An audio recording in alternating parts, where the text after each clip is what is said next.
If you are confused about which sim racing game to start with, this video will help you figure it out.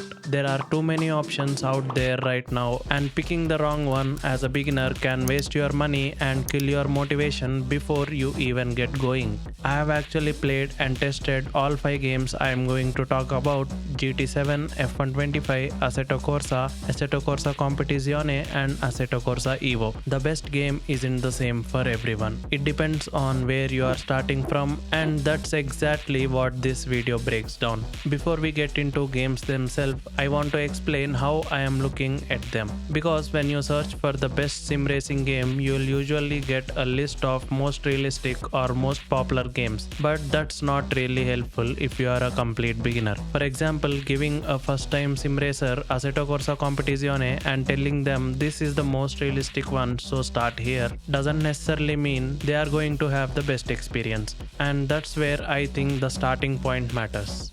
So for this video, I am looking at these 5 games as a progression path.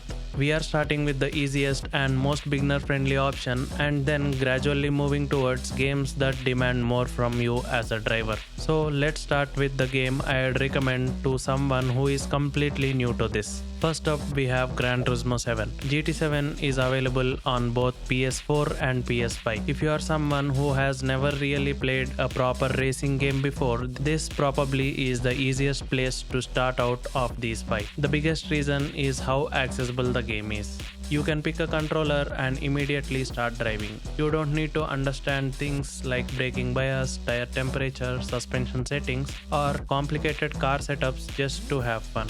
The game gives you a lot of assist, difficulty settings, driving lessons, and a progression system that gradually introduces you to different cars and tracks. And that's important for a beginner. You are not thrown into deep end immediately. You can start with a normal road car, learn how the car behaves, understand braking points, learn racing lines, and slowly start becoming more comfortable with the basics of racing.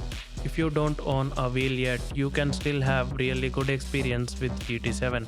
That's why if you are a total beginner, especially if you are playing on PlayStation and don't have a wheel yet, GT7 would be one of my first recommendations.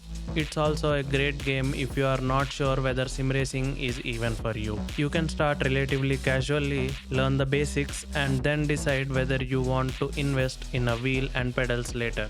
And that's something I really like about GT7.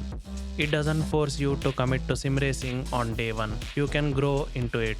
But once you spend some time with GT7 and you are comfortable with the basics, you might want something a little more focused, and that's where F125 comes in. F125 is available on PS5, PC, and Xbox, and I tested this on both PS5 and PC. I have actually spent time with the game on both platforms rather than just assuming the experience is the same.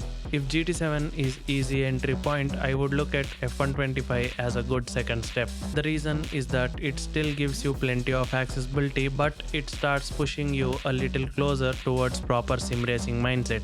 You are not just driving a collection of different cars anymore. You are specifically driving a Formula 1 car, which means you are dealing with much more specialized type of racing.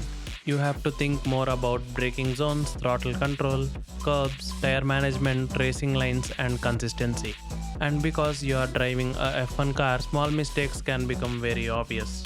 But at the same time, F125 is still approachable. You can use assists when you need them. Start with a controller and gradually turn those assists off as you improve. So you don't have to be experienced sim racer to enjoy it. And if you are already an F1 fan, there is another big advantage. You are probably already familiar with cars, teams, circuits, and racing format. So you are learning the driving side without also having to learn an entirely unfamiliar world. For me, F125 is best suited to someone who wants something more focused than GT7, especially if you are a Formula 1 fan. But there is a point where you might want to stop relying on assists and start learning the car more naturally, and that's when we move to Assetto Corsa. I tested Assetto Corsa on PC, and this is where the experience starts changing quite a bit. Unlike GT7 or F125, Assetto Corsa doesn't really feel like it's just trying to hold your hand. The game Modding gives you huge amount of freedom, but the freedom also means you are responsible for learning more yourself. And this is where having racing wheels start making much bigger difference. You can technically play Assetto Corsa with controller, but if you are serious about getting into sim racing, I'd strongly recommend using a wheel. Because once you start driving with a wheel, you begin to understand why people get so obsessed with sim racing.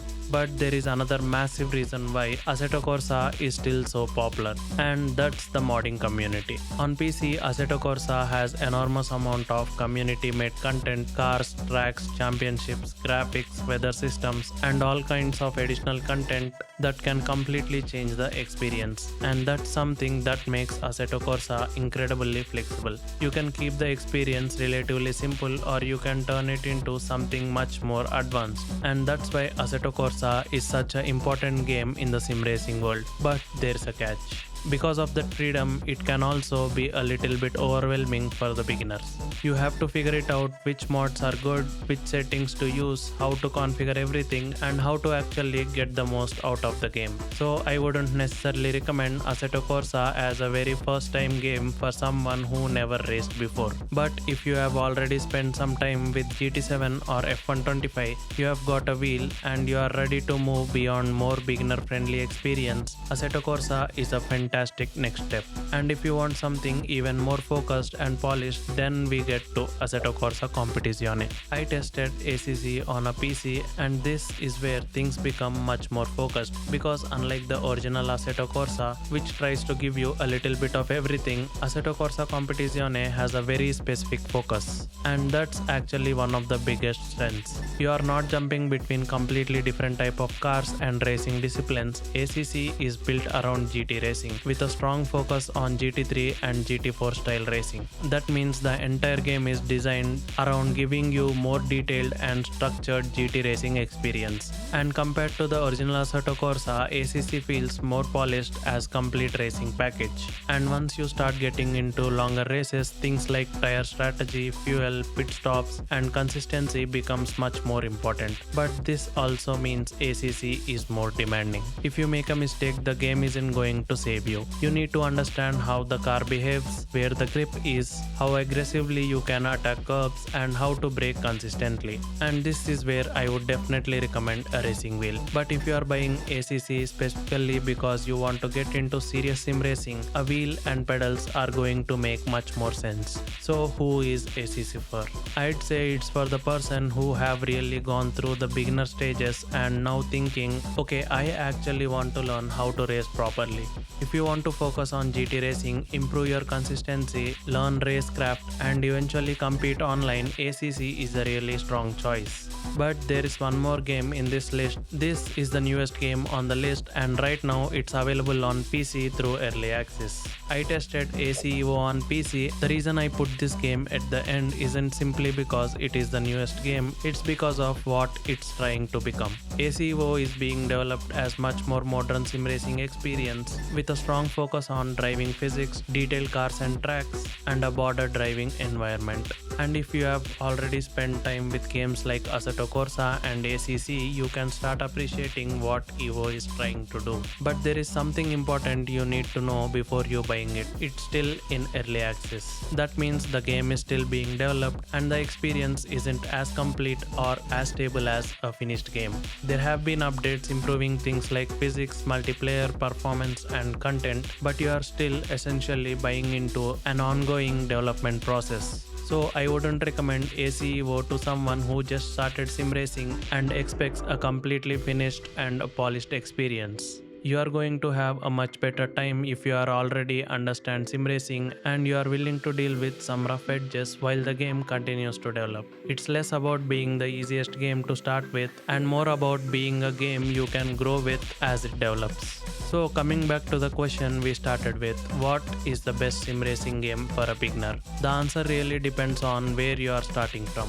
If you are completely new to racing games and you don't have a wheel yet, I'd start with Gran Turismo 7. If you want something more focused, especially if you are a F1 fan, then F125 is the great place to start. If you have already got a wheel and you are ready to get into real sim racing, especially if you want a huge modding and community side of things, the Assetto Corsa is best one to look at. If you want to specialize in GT racing and you are looking for something more serious and structured, then go with Assetto Corsa Competizione. And if you are already deep into sim racing, wants the newest technology and experience, and you are okay dealing with some rough edges while the game is still being developed, then Assetto Corsa EVO is one to look at. But remember, your first sim racing game doesn't have to be your last. In fact, most people who get seriously into sim racing will eventually move through more than one of these games as they improve. So don't worry too much about finding the perfect game, just pick the one that matches where you are right now, start driving and build from there.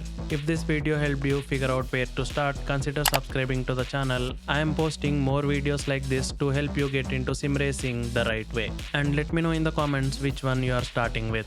I'll be happy to help if you have questions. See you in the next video.